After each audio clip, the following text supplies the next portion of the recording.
नमस्कार साथियों। स्वागत है आपका दुर्गा क्लासेस के इस ऑनलाइन प्लेटफॉर्म पे। जैसा कि आप थंबनेल देख रहे हैं, आपको पता लग गया होगा। एक अपन विशेष सीरीज़ को लेकर काम कर रहे हैं और उस सीरीज़ को हम स्टार्ट करने के लिए जा रहे हैं। और वो सीरीज़ होगी हिंदी व्याकरण की। हिंदी व्याकरण आपने बहुत सारी जगह, अलग अलग तरीके से पढ़ी होगी, लेकिन ये जो सीरीज़ है वो स्पेशल इसीलिए है। मैं आपको बताता हूँ कि ये जो सीरीज है वो आरबीएससी और एनसीईआरटी पैटर्न पर आधारित रखी गई है। और इसमें पूरा का पूरा आपके जो आरबीएससी पैटर्न पर जो ये बुक चलती है, और ये पुराना संस्करण है वैसे तो, लेकिन ये जो किताब है वो बहुत ही आपके लिए कारगर साबित होगी।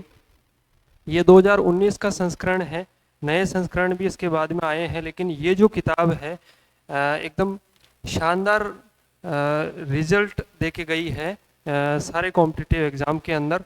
और किताब आपने देखी होगी, पढ़ी होगी, हिंदी व्याकरण एवं रचना प्रबोध के नाम से। ये 2019 के अंदर जो है इसका संस्करण आया था। आरबीएससी ने इसको प्रकाशित किया था, जो कि अपने स्कूल शिक्षा के अंदर चलती है। चलिए, ये आज की पहली क्लास रहने वाली है और पहली क्लास जो है वो भाषा के परिचय पर रहने वाली है। ठीक है। और रीट मुख्य परीक्षा 2026 तो उसके लिए विशेष है ही। इसके अलावा सभी प्रतियोगी परीक्षाओं के लिए भी ये जो है वो सीरीज बहुत ही कारगर साबित होगी, बहुत ही उपयोगी साबित होगी। और मैं उम्मीद करता हूँ कि आप लोगों को ये सीरीज बहुत अच्छी लगेगी और आप लोग मेरी इस काम को और मेरी इस सीरीज़ को अप्रिशिएट करेंगे और प्रोत्साहन देंगे। चलिए शुरू करते हैं। देखिए क्या कुछ है। देखिए, सबसे पहले सिलेबस की बात कर लेते हैं। सिलेबस नॉर्मली आपने बहुत सारी जगह देखा होगा, हिंदी व्याकरण का सिलेबस नॉर्मली होता ही है, लेकिन आरबीएससी के पैटर्न के हिसाब से एकदम ऑथेंटिक सिलेबस जो है वो मैं आपको बताने के लिए जा रहा हूँ। और सिलेबस में पहला अध्याय जो आपका होने वाला है, भाषा व्याकरण एवं लिपि का परिचय। देखिए, बहुत बार कॉम्पिटिटिव एग्ज़ाम की जो भी तैयारी करवाने वाले और बहुत सारे टीचर्स हैं, बहुत सारी किताबें हैं जो आपको व्याकरण शुरू करती है वर्ण विचार से, लेकिन अपन शुरू कर रहे हैं भाषा व्याकरण एवं लिपि का परिचय। ये बहुत ही शानदार चीज़ आपको नई देखने को मिलेगी और टीचर ग्रेड के एग्ज़ाम में स्पेशली यहाँ से क्वेश्चन बनने के चांसेस बहुत ज़्यादा होते हैं। जैसा कि मैंने आपको पहले बताया, अपना आधार रहने वाला है हिंदी व्याकरण एवं रचना प्रबोध। ठीक है। आपने बहुत सारी गाइडें देखी होगी, बहुत सारी चीज़ें आपने पढ़ी होगी, लेकिन आप एक बार इस चीज़ को देखना, आप एक बार इस चीज़ को अच्छे से समझना, इसका निचोड़ निकालना और उसके बाद में अपना रिजल्ट चेक करना। आपको लगेगा कि वाकई जो ये आरबीएससी की जो किताब है कितनी महत्वपूर्ण होती है कॉम्पिटिटिव एग्ज़ाम के लिए। चलिए, पहला जो टॉपिक है वो अपना भाषा व्याकरण एवं लिपि का परिचय। दूसरा टॉपिक अपना रहने वाला है वर्ण विचार एवं अक्षरी खंड। वर्ण विचार के अंदर मैं आपको बताता हूँ, अपन जो देखने वाले हैं वो वर्णमाला की चर्चा करेंगे। ठीक है। वर्णमाला में स्वर हो गए, व्यंजन हो गए, उसके अलावा संयुक्त अक्षर हो गए, अयोगवा हो गए, उत्क्षिप्त व्यंजन, वर्णों का जो भी समावेश है वो अपन इस वाले टॉपिक में कवर करने वाले हैं। और इसी के साथ में वर्ण विचार में अपन एक और टॉपिक को कवर करेंगे और वो टॉपिक होगा आपका संधि का टॉपिक, क्योंकि संधि भी वर्णों के आधार पर ही पढ़ाई जाती है या समझी जाती है। ठीक है। टॉपिक अपना तीसरा अध्याय होगा, वो होगा शब्द विचार। ठीक है। शब्द विचार में आपको पता होगा उत्पत्ति के आधार पर अलग अलग शब्द बताए गए हैं, जैसे कि तत्सम हो गया, तद्भव हो गया, देशज हो गया, विदेशी हो गए। ठीक है। ये सारी चीज़ें आप लोगों को पता होगी। और रचना के आधार पर शब्दों का अलग से भेद क्या होते हैं, कौन कौन से शब्द होते हैं, प्रयोग के आधार पर कौन से होते हैं, अर्थ के आधार पर कौन से होते हैं। तो ये कुल मिला के शब्द विचार जो है वो अपन तीसरे अध्याय में पढ़ने वाले हैं। ठीक है। ये मैं आपको सिलेबस बता रहा हूँ नॉर्मली जानकारी के लिए कि अपन कौन कौन सी चीज़ें कवर करके चलेंगे। देखिए, चौथा अध्याय आ गया आपके लिए शब्द विचार। ठीक है, शब्द विचार के दो खंड किए गए हैं। एक में आपको ये सारा मैटर मिलेगा, दूसरे में विकारी और अविकारी आपको देखने को मिलेंगे। विकारी में आप लोगों ने पढ़ा होगा, संज्ञा आती है, सर्वनाम आते हैं, क्रिया आती है, विशेषण आते हैं, और अविकारी में क्रिया विशेषण आते हैं। ठीक है, संबंध बोधक आते हैं, समुच्चय बोधक आते हैं, विषमादि बोधक आते हैं, आप लोगों को पता है। और अविकारी में ये सारे जो भेद आपको नजर आ रहे हैं वो किसके हैं? अव्यय के। ये आप लोगों को पता होना चाहिए। ठीक है, उसके बाद में अपन देखेंगे पद परिचय। पद परिचय का मतलब क्या होता है? जैसे कि आपको कोई क्वेश्चन दे देगा कि मान लीजिए राम, ये एक पद आपको दे दिया। ठीक है, या फिर आपको दे दिया विद्यालय। ध्यान से समझना मेरी बात को। विद्यालय, राम या विद्यालय पद में आपसे वो पूछ सकता है कि इसमें संज्ञा कौन सी है।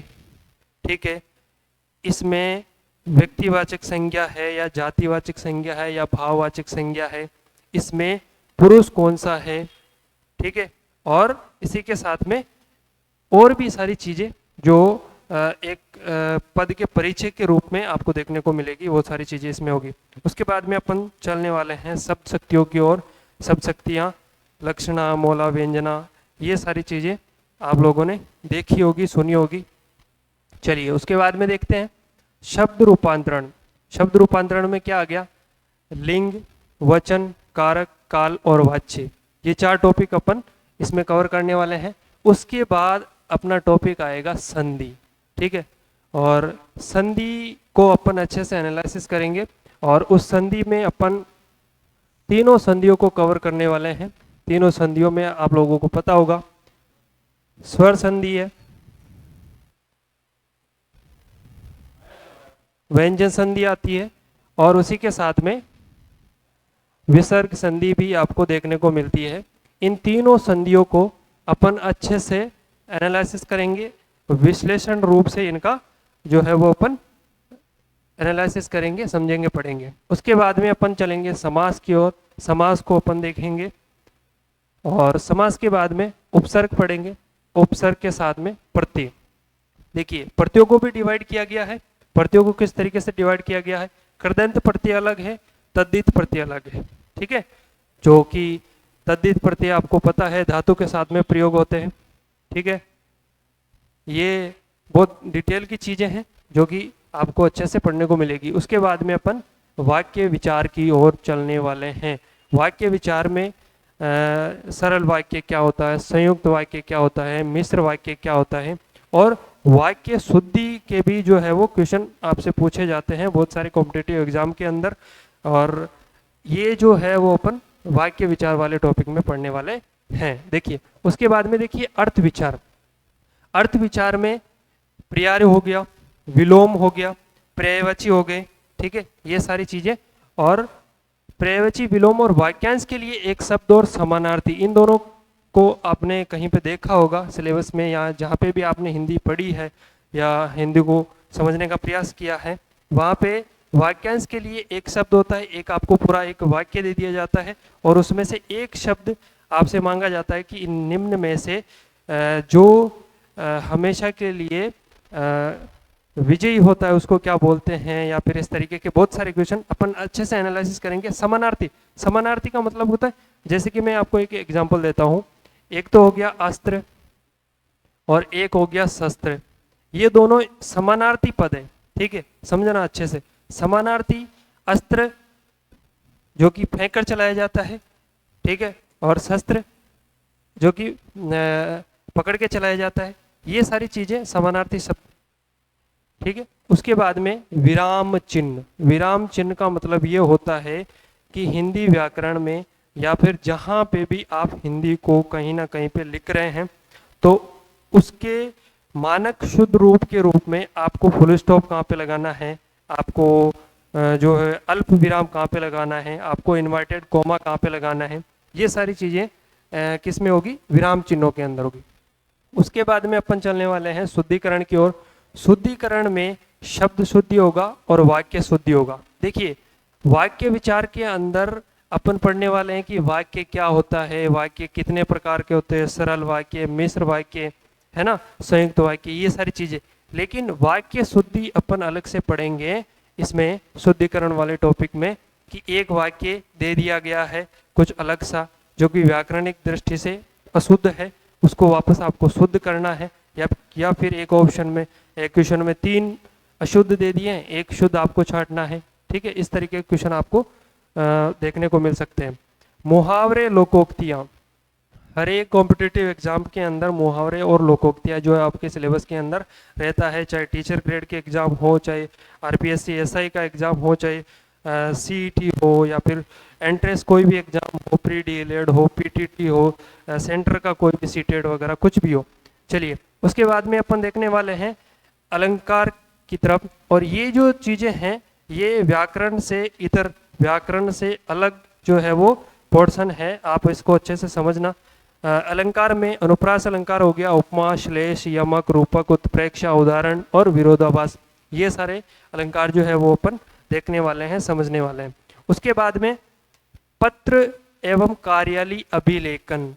पत्र विचार आपके हर एक एग्जाम के अंदर सिलेबस में होता है, और यहाँ से क्वेश्चन पूछे जाते हैं कि कार्यालय पत्र क्या होता है ना, और विज्ञापन क्या होता है, कार्यालय आदेश क्या होता है, प्रार्थना पत्र किसको बोलते हैं, ये सारी चीज़ें आपके सिलेबस में होती है और हर एक एग्जाम में पूछी जाती है।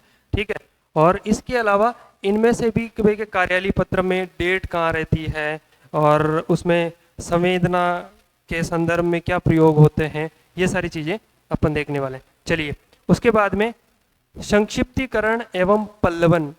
ठीक है, ये टॉपिक भी अपने होने वाला है। और निबंध जो है कि नॉर्मली किसी सिलेबस में ऐसा होता नहीं है, लेकिन बहुत बार ऐसा होता है कि एक निबंध आपको दे दिया जाता है और उसमें से कुछ व्याकरणिक पद निकाल लिए जाते हैं और उनका आंसर आपसे ले लिया जाता है। ऐसा भी आपसे पूछा जाता है एग्जाम में। और उसके बाद में ए पठित, गद्यांश और पद्यांश, यहाँ पे चीज को समझना। ए पठित, गद्यांश और ए पठित पद्यांश, ये दोनों आपके एग्जाम में, आपने अभी रीट का एग्जाम दिया होगा 2025 में, तो गद्यांश और पद्यांश के सवाल आपने देखे होंगे। एक गद्यांश दे दिया जाता है या पद्यांश दे दिया जाता है, उसमें से कोई ना कोई पद निकाल के आपसे पूछ लिया जाता है कि इसमें कौन सी संज्ञा है, और या फिर इसमें इस वाक्य में से कौन सा सर्वनाम है, ये है वो है, सारी चीज़ें कुछ भी व्याकरणिक दृष्टि से, संधि कौन सा है, समास कौन सा है, कोई भी पद निकाल लिया जाता है, उसमें उपसर्ग पूछ लिया जाता है आपसे, और या फिर उसमें प्रत्यय पूछ लिया जाता है। ये सारी चीज़ें जो है वो गद्यांश और पद्यांश में होती है। ठीक है, उसके बाद में लास्ट टॉपिक आपका हो गया परिशिष्ट परिभाषिक शब्दावली। ये आपने बहुत सारे एग्जाम में देखा होगा, और अभी रिसेंटली डिप्टी जेलर का एग्जाम हुआ है, रिसेंटली आरपीएससी के जितने भी एग्जाम हुए हैं, और उसके साथ में पटवारी का एग्जाम हुआ है, और बहुत सारे एग्जाम सीईटी वगैरह, ये सारे राजस्थान पुलिस के परिभाषिक शब्दावली से हर एक एग्जाम के अंदर क्वेश्चन आपसे पूछे जाते हैं, और बहुत माइनर तरीके से पूछे जाते हैं। परिभाषिक शब्दावली के कुछ एक क्वेश्चन तो ऐसे होते हैं कि जो अच्छे लेवल की तैयारी करने वाले जो विद्यार्थी होते हैं उनको भी नहीं आते हैं, क्योंकि इसमें आपको इंग्लिश के वर्ड आपको दिए जाते हैं और हिंदी में उसका मीनिंग पूछा जाता है। यानी कुल मिला के इंग्लिश मीनिंग जो है वो इससे रिलेटेड की चीज़ें पूछी जाती हैं। तो नॉर्मली हिंदी व्याकरण एवं रचना प्रबोध पर आधारित अपनी जो सीरीज रहने वाली है, ठीक है, और जैसा कि मैंने आपको बताया है कि इस सीरीज को जो है वो 3rd ग्रेड के संदर्भ में तो विशेष रखा ही गया है। इसके अलावा भी चाहे आपके राजस्थान गवर्नमेंट के जितने भी एग्ज़ाम होने वाले हैं उसमें जहाँ पे भी आपको हिंदी देखने को मिलेगी वहाँ पे ये क्लास अच्छे से आपके लिए उपयोगी होगी, और सेंट्रल गवर्नमेंट के लिए भी आपके लिए उपयोगी ये चीज़ होने वाली है। इस बात को आप अच्छे से समझिए। चलिए अब आगे देखते हैं। देखिए यहाँ से अपना जो है वो सिलेबस कह लीजिए या फिर आपका जो टॉपिक स्टार्ट हो रहा है। और टॉपिक पहला, जैसा कि आपने थंबनेल में देखा होगा, ये भाषा का परिचय आज अपन पढ़ने वाले हैं। बहुत बार बहुत सारी जगह आपको सीधा ये पढ़ाया जाता है कि वर्ण किसको बोलते हैं, वर्ण क्या होता है, और वर्ण से ही, वर्ण विचार से ही जो है वो हिंदी व्याकरण शुरुआत की जाती है। लेकिन अपन पढ़ने वाले हैं भाषा के भेद। भाषा के भेद से पहले मैं आपको एक और चीज़ समझाना चाहता हूँ कि भाषा कहते किसको है। भाषा के भेद उसके बाद की बात है, उससे पहले आपको ये जानना है कि भाषा जो पद है वो कैसे बना है, ठीक है। और उसके बाद में भाषा की परिभाषा क्या होती है, ये दो चीज़ें आपको जाननी है। और उसके बाद अपन बात कर रहे हैं हिंदी भाषा की। तो हिंदी भाषा में हिंदी भाषा का उद्भव कैसे हुआ है, और वर्तमान में हिंदी भाषा कौन कौन से राज्यों में बोली जाती है, ये भी चीज़ आपको जाननी चाहिए। देखिए, बात करते हैं भाषा की। भाषा जो पद है वो बास धातु से बना है, आप लोगों को इसको ध्यान में रखना है, ठीक है। बास धातु के आगे अगर टाप प्रत्यय आप लगाओगे तो भाषा शब्द का जो है वो निर्माण होगा। देखिए, बास धातु के आगे टाप प्रत्यय में आ शेष रहेगा, ठीक है। और बास धातु के आगे जब आप आ जोड़ोगे तो आपके सामने पद आएगा भाषा, जो कि एक स्त्रीलिंग पद है। क्वेश्चन पूछा जाएगा कि भाषा में धातु कौन सी है, बास धातु। भाषा में प्रत्यय कौन सा है, टाप प्रत्यय, ठीक है। भाषा स्त्रीलिंग है या पुल्लिंग है, ये भी आपसे पूछा जा सकता है, तो आपको बता देना है, ठीक है। ये नॉर्मली अपन ने अच्छे से समझा है। इसके बाद में चलिए अपन एक और चीज को कवर करते हुए चलेंगे, और वो चीज है कि हिंदी भाषा का जो उद्भव है, हिंदी भाषा का जो उद्भव है उसका समय क्या रहा है, और हिंदी भाषा का उद्भव कौन सी भाषाओं से हुआ, ये भी आपको अच्छे से जानना चाहिए। देखिए, आप लोगों ने कहीं पे सुना होगा कि देव भाषा किसको बोलते हैं, देव भाषा बोलते हैं संस्कृत को। सबसे पहले भारतीय उपमहाद्वीप में अगर कोई भाषा का उद्भव हुआ है तो वो है संस्कृत। और संस्कृत का उद्भव लगभग हुआ है 3500 ईसा पूर्व।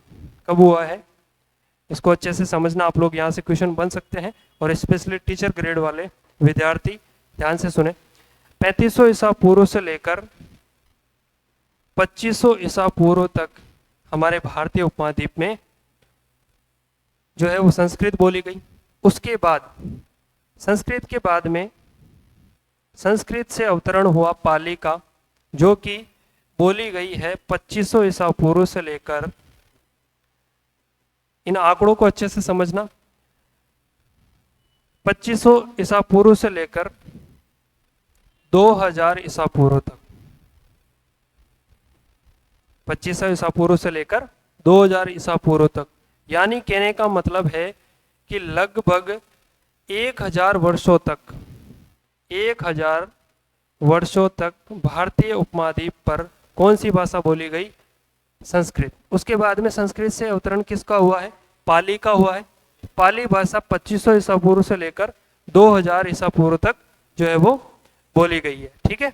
लगभग 500 वर्षों तक ये जो है वो भाषा आपके सामने चली है, 500 वर्षों तक, ठीक है। इस बात को अच्छे से आप लोग ध्यान में रखना। पाली के बाद में अवतरण हुआ है प्राकृत भाषा का। प्राकृत भाषा जो है वो 2000 ईसा पूर्व से लेकर 1500 ईसा पूर्व तक जो है वो बोली गई। ये भी 500 वर्षों तक बोली गई। 500 वर्षों तक जो है वो अपने भारतीय उपमहाद्वीप में प्राकृत भाषा बोली गई।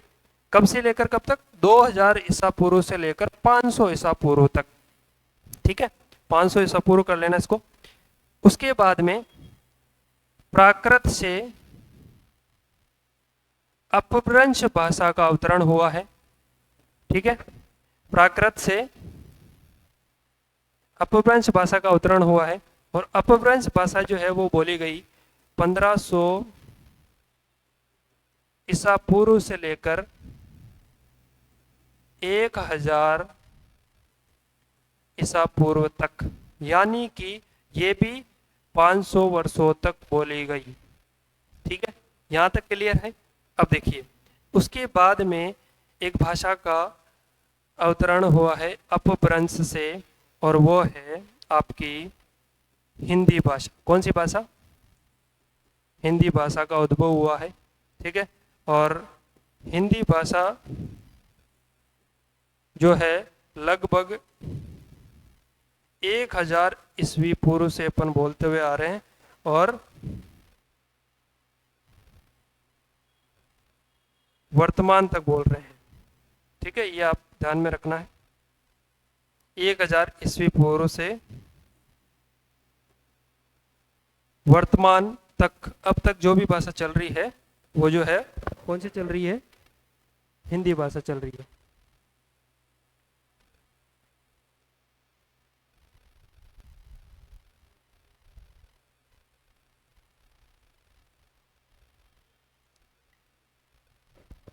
देखिए, वापस कंटिन्यू करते हैं। एक बार मेरे साथ में वापस रिकॉल करना आप सब लोग कि हिंदी भाषा का जो उद्भव है वो सबसे पहले संस्कृत आई थी। संस्कृत आई थी 3500 ईसा पूर्व से लेकर 2500 ईसा पूर्व तक, 1000 सालों तक संस्कृत बोली गई। उसके बाद में पाली भाषा आई 2500 ईसा पूर्व से लेकर 2000 ईसा पूर्व तक, लगभग 500 वर्षों तक ये भाषा बोली गई। उसके बाद आई प्राकृत, जो कि 2000 ईसा पूर्व से लेकर 1500 ईसा पूर्व तक, ये भी 500 वर्षों तक बोली गई। उसके बाद आई अपभ्रंश, ठीक है, जो कि 1500 ईसा पूर्व से लेकर 1000 ईस्वी पूर्व तक बोली गई, ये भी 500 वर्षों तक बोली गई। और अपभ्रंश से उद्भव हुआ किसका? हिंदी भाषा का। किसका उद्भव हुआ? हिंदी भाषा का। और हिंदी भाषा का उद्भव पिछले 1000 साल से अपन हिंदी भाषा को जो है वो बोलते हुए आ रहे हैं। यहाँ तक क्लियर है? चलिए अब आगे चलते हैं। अपन अब बात करेंगे कि जो भाषा के भेद, ये स्लाइड आगे आ गई है, थोड़ा मैं पीछे कर लेता हूं उसको। हाँ, देखिए यहां से अपन वापस कंटिन्यू करेंगे। भाषा के भेद, भाषा के भेदों की अगर बात करें तो अच्छा, एक और चीज अपनी जो है वो मिस हो गई। आपको याद रखना है कि भाषा किसको बोलते हैं। नॉर्मली आपको पता ही होगा, अपने विचारों को दूसरों तक संप्रेषित करने का जो भी आपके पास में माध्यम है, जो भी साधन है, आप जैसे कि एक ह्यूमन बॉडी से किसी दूसरी ह्यूमन बॉडी के बीच में अपन जो भी विचार आदान प्रदान करते हैं, उसमें जिस भी माध्यम का प्रयोग करते हैं वो भाषा कहलाती है। बात करते हैं भाषा के भेद या भाषा के प्रकार।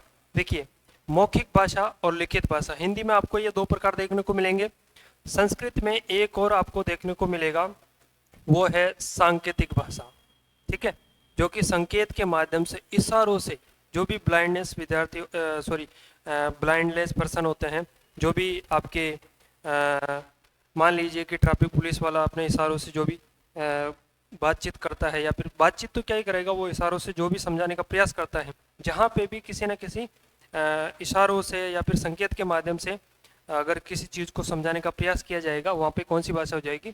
सांकेतिक। लेकिन ये संस्कृत का मैटर है, अपने को हिंदी का ध्यान रखना है। तो हिंदी में मौखिक एवं लिखित, ये दो ही रूप आपको ध्यान में रखना है।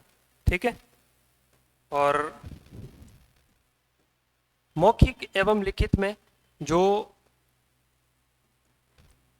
बोलकर अपने विचारों का आदान प्रदान करते हैं उन्हें मौखिक भाषा कहते हैं, और जो लिखकर अपने विचारों का आदान प्रदान करता है उसे क्या कहते हैं? लिखित भाषा कहते हैं। नॉर्मली बात है। देखिए, अब देखिए अपन बात करते हैं, एक तो हो गई भाषा और एक हो गई बोली। इन दोनों में अंतर आपको समझना चाहिए। और उससे पहले आप लोगों को एक और ध्यान में रखना है एक चीज, मौखिक भाषा की ध्वनियों के लिए स्वतंत्र लिपि चिन्हों द्वारा ही भाषा का निर्माण होता है। ये चीज भी आप लोगों को ध्यान में रखना है। चलिए उसके बाद में अपन बात करते हैं भाषा और बोली। भाषा और बोली में सिर्फ अंतर आपको ये ध्यान में रखना है कि किसी लोकल एरिया में अगर कोई भी मातृभाषा बोली जा रही है तो उसे अपन क्या कहेंगे, या तो उपभाषा कहेंगे या फिर क्या कहेंगे, बोली कहेंगे। आप लोग इस चीज़ को अच्छे से ध्यान रखना। चलिए इसमें क्या लिखा हुआ देखें। एक सीमित क्षेत्र में बोले जाने वाली भाषा के स्थानीय रूप को बोली कहा जाता है। सीमित क्षेत्र में, ध्यान रखना, ठीक है, इस डिफरेंस को आप समझना। भाषा होती है विस्तृत क्षेत्र की, ठीक है, जैसे कि हिंदी है तो हिंदी लगभग 8-9 राज्यों के अंदर बोली जाती है, और उससे भी पहले और भी बड़ा क्षेत्र था। अभी वर्तमान में लगभग 7 या 8 राज्यों के अंदर, उत्तर भारत के 8 राज्यों में हिंदी बोली जाती है। वो तो होगी भाषा, लेकिन बोली जो है वो उपभाषा कह सकते हैं अपन, जो कि एक सीमित क्षेत्र में बोली जाती है, ठीक है। देखिए उसके बाद में क्या लिखा हुआ है कि जिसे उपभाषा भी कह सकते हैं, और कहा भी गया है कि कोस कोस पर वाणी बदले, 5 कोस पर वाणी बदले। ये एक राजस्थानी कहावत है कि हर जगह आपको भाषा का डिफरेंस जो है वो देखने को मिल जाएगा। हर थोड़े से एरिया के अंदर जब आप यहाँ से चलना शुरू करोगे तो थोड़ी सी दूरी तय करोगे, उसके बाद में आपको भाषा का डिफरेंस जो है वो सबसे पहला कारण देखने को मिलेगा। देखिए हर 5-7 मोल पर बोली में बदलाव आ जाता है। भाषा का सीमित, अविकसित तथा आम बोलचाल वाला रूप बोली कहलाता है। एक और चीज समझना, देखो मैंने आपको बताया है कि स्थानीय क्षेत्र में बोली जाती है। स्थानीय क्षेत्र में जो बोली जाती है उसे अपन क्या बोलते हैं, बोली बोलते हैं या उपभाषा बोलते हैं। ये अपन अभी पढ़ रहे हैं। लेकिन एक और चीज आपको ध्यान में रखनी है कि जो अविकसित, ठीक है, यहाँ पे लिखा हुआ है सीमित और अविकसित तथा आम बोलचाल की जो भाषा होती है, या फिर वहाँ पे जो भी प्रयोग में ली जाती है, वो क्या होती है, बोली होती है। चलिए यहाँ तक क्लियर है। चलो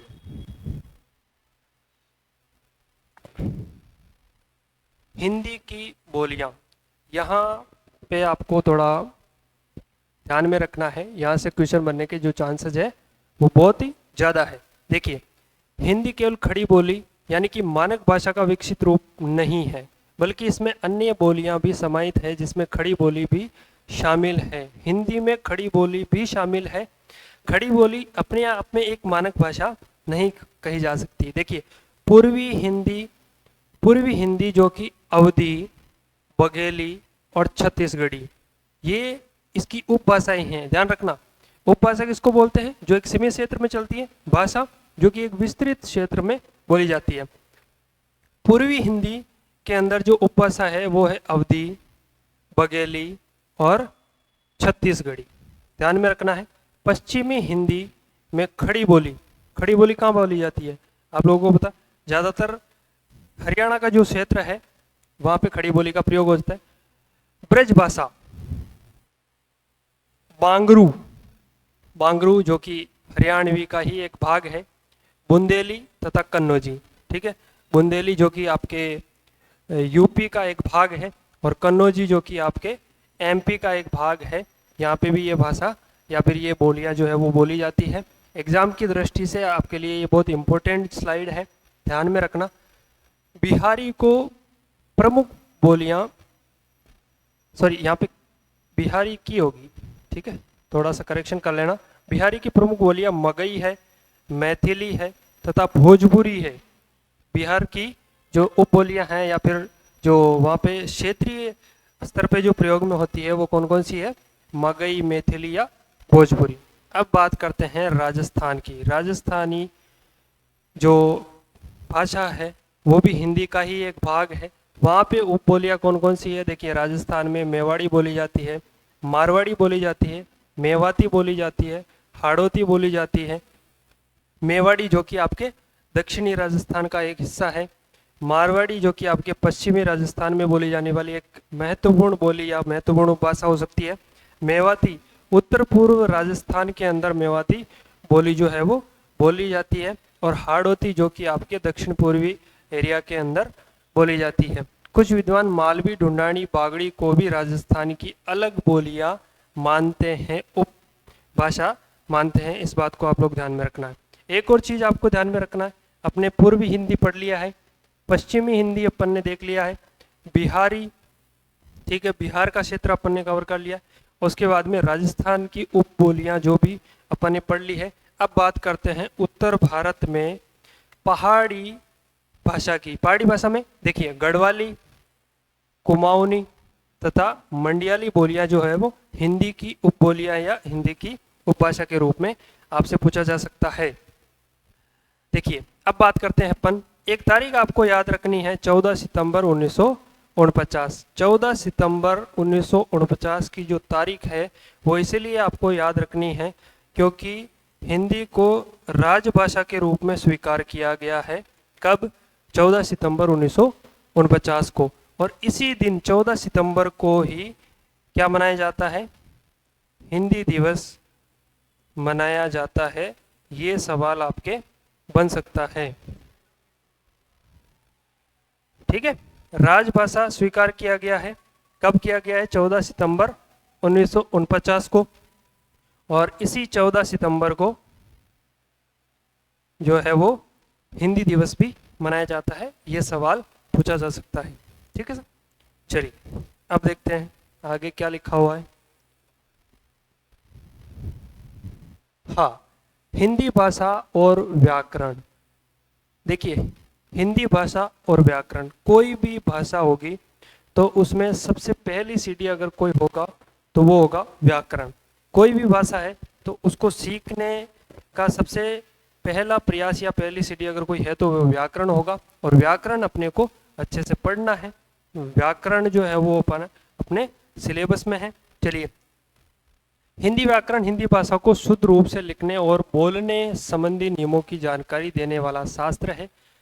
नॉर्मली आपको ये ध्यान में रखना है कि ऐसी कोई किताब, ऐसा कोई शास्त्र जो शब्दों का शुद्धिकरण आपको समझाए, ठीक है, शब्दों या पदों का या वर्णों का शुद्धिकरण या उनका अनुशासन अगर आपको कोई समझाए या उनके नियम बताए या उन सिद्धांतों को बताए, ऐसे शास्त्र को अपन क्या बोलेंगे? व्याकरण बोलेंगे, ठीक है। आगे देखिए, हिंदी भाषा को जानने के लिए उसके व्याकरण को भी जानना बहुत ज़्यादा आवश्यक होता है। हिंदी की विभिन्न ध्वनि, यहाँ से आप लोग अंडरलाइन करना, ध्वनि, ध्वनि के बाद में आता है वर्ण, वर्ण के बाद में आता है पद, पद के बाद में आता है पदांश और पदांश के बाद में आता है शब्द, शब्द के बाद में आता है शब्दांश और उसके बाद में आता है वाक्य और उसके बाद में आता है वाक्यांश। ये एक क्रम है हिंदी वर्णमाला का या हिंदी व्याकरण में, ये एक सार्थक क्रम है। ध्वनि, सबसे पहले आम बोलचाल में अपन मुंह से जो भी वायु बाहर निकालते हैं वो ध्वनि होती है, जो कि कुछ भी हो सकती है, उसका कोई पैरामीटर फिक्स नहीं है, उसको अपन व्याकरण की दृष्टि से शुद्ध नहीं कह सकते। वर्ण, अंतिम अविभाज्य ध्वनि को अपन क्या बोलेंगे? वर्ण बोलेंगे, ठीक है। सबसे पहली सीढ़ी वर्ण होती है, उसके बाद में वर्ण से क्या बनता है?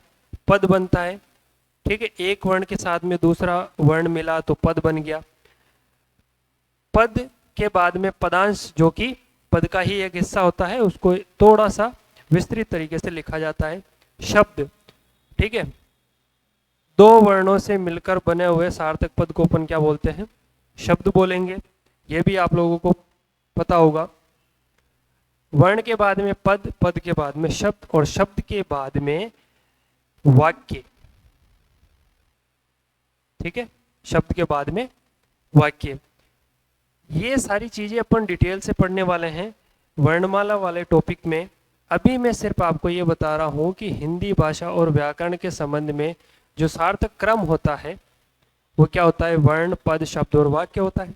देखिए क्या होता है, हिंदी की विभिन्न ध्वनि, वर्ण, पद, पदांश, शब्द, शब्दांश, वाक्य, वाक्यांश आदि की विवेचना तथा उसके विभिन्न घटकों प्रकारों का वर्णन हिंदी व्याकरण में किया जाता है। हिंदी व्याकरण में इन्हीं सभी चीजों को लेकर अपन जो है वो एनालिसिस करने वाले हैं, ठीक है। और आज तक अपन करते आए हैं। हम वर्णों के बारे में पढ़ेंगे, वर्णमाला पढ़ेंगे, संधि पढ़ेंगे, जो भी अभी मैंने आपको सिलेबस में भी बताया था। पद पढ़ेंगे, ठीक है, शब्द पढ़ेंगे, शब्दों के बहुत सारे रूप पढ़ेंगे, ठीक है, वाक्य पढ़ेंगे, है ना, ये सारी चीज़ें व्याकरण में नॉर्मली पढ़ी जाती है। तो अभी तक आपको सिर्फ यही चीज़ें ध्यान में रखनी है। आपको एक पद दिख रहा होगा, आपको एक शब्द नजर आ रहा होगा और उसका नाम क्या है, नागरी, ठीक है। और आपने देवनागरी लिपि जो है वो आप हिंदी व्याकरण के संदर्भ में अक्सर सुनते हुए आए हैं, ठीक है। देवनागरी, देवनागरी क्या है, हिंदी भाषा की एक मानक लिपि है, ठीक है। लिपि क्या होती है, सबसे पहले उस चीज को समझिए। लिपि किसी भी भाषा की एक शैली होती है जो कि उसको एक सार्थक अर्थ देती है, ठीक है। उसमें कुछ सार्थक वर्ण होते हैं, कुछ सार्थक पद होते हैं, उनसे मिलकर व्याकरण बनती है। और व्याकरण से मिलकर क्या बनता है, भाषा बनती है। अब देखिए, भाषा की ध्वनियों को जिन लेखन चिन्हों में लिखा जाता है उसे क्या बोलते हैं, लिपि बोलते हैं। वो लेखन चिन्ह चाहे कुछ भी हो सकते हैं, आपके वर्ण हो सकते हैं, पद पदांश हो सकते हैं, ये सारी चीज़ें। और उन पद पदांशों में कौन से वर्ण शुद्ध मानक होंगे, ये कौन निर्धारित करेगा, ये लिपि निर्धारित करेगी। अर्थात किसी भी भाषा की मौखिक ध्वनियों को लिखकर व्यक्त करने के लिए जिन वर्तनी चिन्हों का प्रयोग किया जाता है वे लिपि कहलाती है। जिन वर्तनी चिन्हों का, ठीक है, उसमें ये सारी चीजें मैंने आपको बताई है।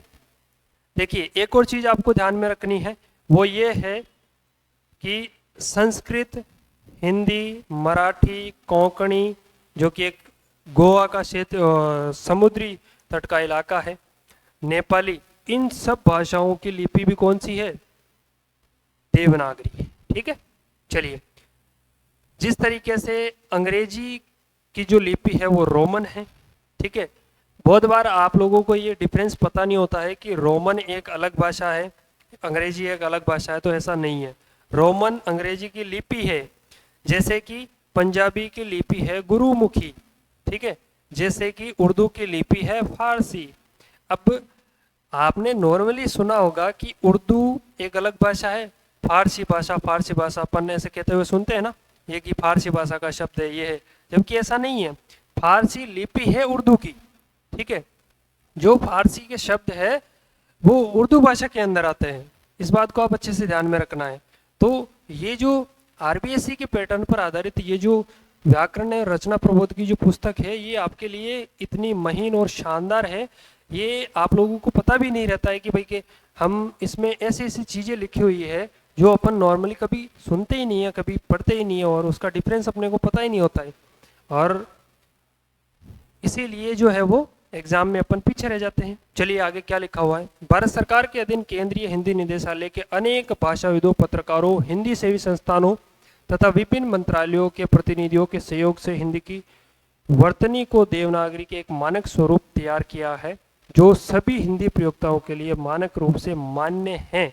कहने का मतलब ये है कि हिंदी भाषा की जो लिपि है वो देवनागरी है, और अगर देवनागरी ये बोलती है कि कोई वर्ण शुद्ध होगा या अशुद्ध होगा, वो कौन निर्धारित करेगा, देवनागरी निर्धारित करेगी, ठीक है। अगर देवनागरी लिपि में स्वीकार किया गया है तो ये शुद्ध हो जाएगा, और अगर अस्वीकार किया गया है तो ये अशुद्ध हो जाएगा। कहने का मतलब ये है कि लिपि से ही भाषा का जो है वो निर्धारण होता है। यहाँ तक क्लियर है आप सभी लोगों को, ठीक है।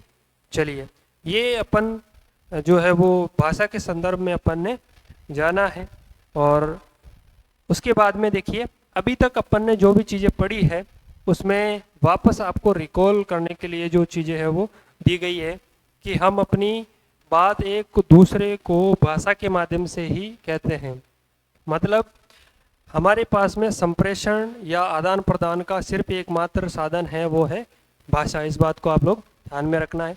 जैसा कि अपन ने पढ़ा है, भाषा के दो रूप होते हैं, मौखिक जो कि बोलकर अपन अपने विचारों का आदान प्रदान करते हैं, और लिखित लिखकर अपने विचारों का आदान प्रदान करते हैं। जैसे कि मैं इस पेन से इस बोर्ड के ऊपर लिख रहा हूँ और आप समझ रहे हैं, तो वो किस में आ जाएगा? लिखित भाषा में।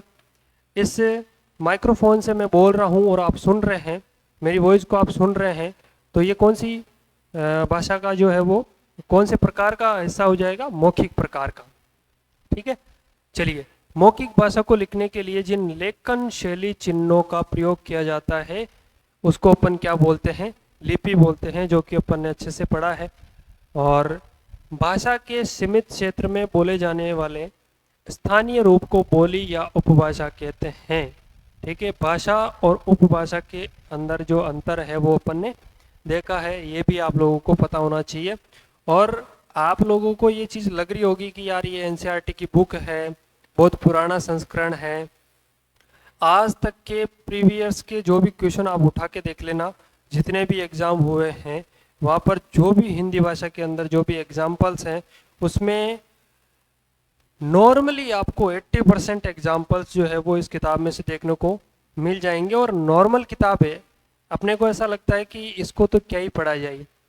आप कहीं पे भी किसी भी गाइड से घूम फिर के आ जाइए, अंततः आपको आधार जो देगी वो यही एनसीईआरटी आरबीएससी की जो है वो बुक देने वाली है। और कोई भी नया विद्यार्थी है जो अपनी तैयारी को जो है वो एक आधार देना चाहता है, उसका बेस तैयार करना चाहता है, उसको ये किताब अवश्य तौर पे देखनी चाहिए। और किताब भी कौन सी? संस्करण 2019 व्याकरण एवं रचना प्रबोध। उसके बाद में बहुत सारी किताबें प्रकाशित हुई है, लेकिन जो ये जो किताब है ना, इसका कोई मुकाबला नहीं है। ठीक है, ये मैं रिकमेंड करूँगा आप लोगों को कि कहीं पे भी आप लोगों को पढ़ने को मिले तो आपको पढ़नी चाहिए, और कहीं पे भी नहीं मिले तो आपको ये वीडियो देखना चाहिए और मेरे साथ जुड़ के आपको अपनी तैयारी को एक शानदार दिशा देनी चाहिए, ऐसी मैं उम्मीद करता हूँ। चलिए, उसके बाद में क्या कुछ है? हिंदी को 18 से 22 बोलियाँ, हिंदी की 18 से 22 बोलियाँ 5 उपभाषाओं में विभाजित की गई। देखिए, 5 उपभाषा जो भी अपन ने अभी पढ़ी है, 5 उपभाषाओं में देखिए, पश्चिमी हिंदी, पूर्वी हिंदी, राजस्थानी, बिहारी और पहाड़ी, ये 5 उपभाषाओं में विभाजित किया जाता है। ये विभाजन आपसे पूछा जा सकता है। ठीक है, पहला कौन सा हो जाएगा? पश्चिमी हिंदी। दूसरा कौन सा हो जाएगा? पूर्वी हिंदी। तीसरा हो जाएगा आपके राजस्थानी। और इन सब के अंदर इनके जो बोलियां हैं वो भी आपको ध्यान में रखनी है। बिहारी चौथा प्रकार हो जाएगा उपभाषा का। और पांचवा प्रकार कौन सा है? पहाड़ी, जो कि पहाड़ी क्षेत्र में हिमाचल प्रदेश और उत्तराखंड के क्षेत्र में जो है वो बोली जाने वाली उपभाषा है। भाषा को शुद्ध लिखने व बोलने संबंधी जानकारी देने वाला शास्त्र क्या कहलाएगा? व्याकरण कहलाएगा। ठीक है, ये चीज आपको ध्यान में रखनी है। और अंतिम बात, हिंदी भाषा की लिपि कौन सी होगी? देवनागरी होगी। ये चीज आपको अच्छे से पता होनी चाहिए। चलिए, अब देखते हैं, ये अपना आज का लेक्चर अपन यहीं समाप्त करते हैं और कल से अपन चलेंगे वर्णमाला की तरफ। वर्ण और अक्षरी खंड जो कि सेकंड चैप्टर है इस किताब का, और उसको अपन कल अच्छे से समझेंगे। और व्याकरण के अंदर अपनी जो पहली सीढ़ी जो वर्ण होता है, वर्णमाला होती है, वर्णों में जो स्वर होते हैं, व्यंजन होते हैं, और उनके भी अलग अलग मूल स्वर कौन से होते हैं, संयुक्त स्वर कौन कौन कौन से होते हैं, ये सारी चीज़ें अपन जानने वाले हैं। व्यंजनों के अंदर स्पर्श, अंतस्थ, ऊष्म, संयुक्त अक्षर, अयोगवा, उत्क्षिप्त, ताड़न जात किसको बोलते हैं, ये सारी चीज़ें जो भी चीज़ें हैं अपन उस सेकंड लेक्चर में एनालिसिस करने वाले हैं। उम्मीद करता हूँ कि आप लोगों को ये जो लेक्चर है, आज की पहली क्लास है, आपको अच्छी लगी होगी। और मैं उम्मीद करता हूँ कि आप लोग मुझे अप्रिशिएट करेंगे और मेरे इस काम को, मेरी इस पहल को सराहेंगे। और ये मेरा पहला लेक्चर है, इसलिए हो सकता है कि मेरी बॉडी लैंग्वेज में आपको थोड़ा नर्वसनेस दिखा होगा, तो हम पूरा प्रयास करेंगे। और मैं उम्मीद करता हूँ कि आप लोग जहाँ पे भी इस क्लास को देखेंगे, चाहे ध्रुविका के एप्लीकेशन पे, ऑनलाइन ऐप के ऊपर, या फिर यूट्यूब चैनल पे, तो मुझे उम्मीद है कि आप लोग मुझे सपोर्ट करेंगे। और इसी आशा के साथ आज के लिए धन्यवाद।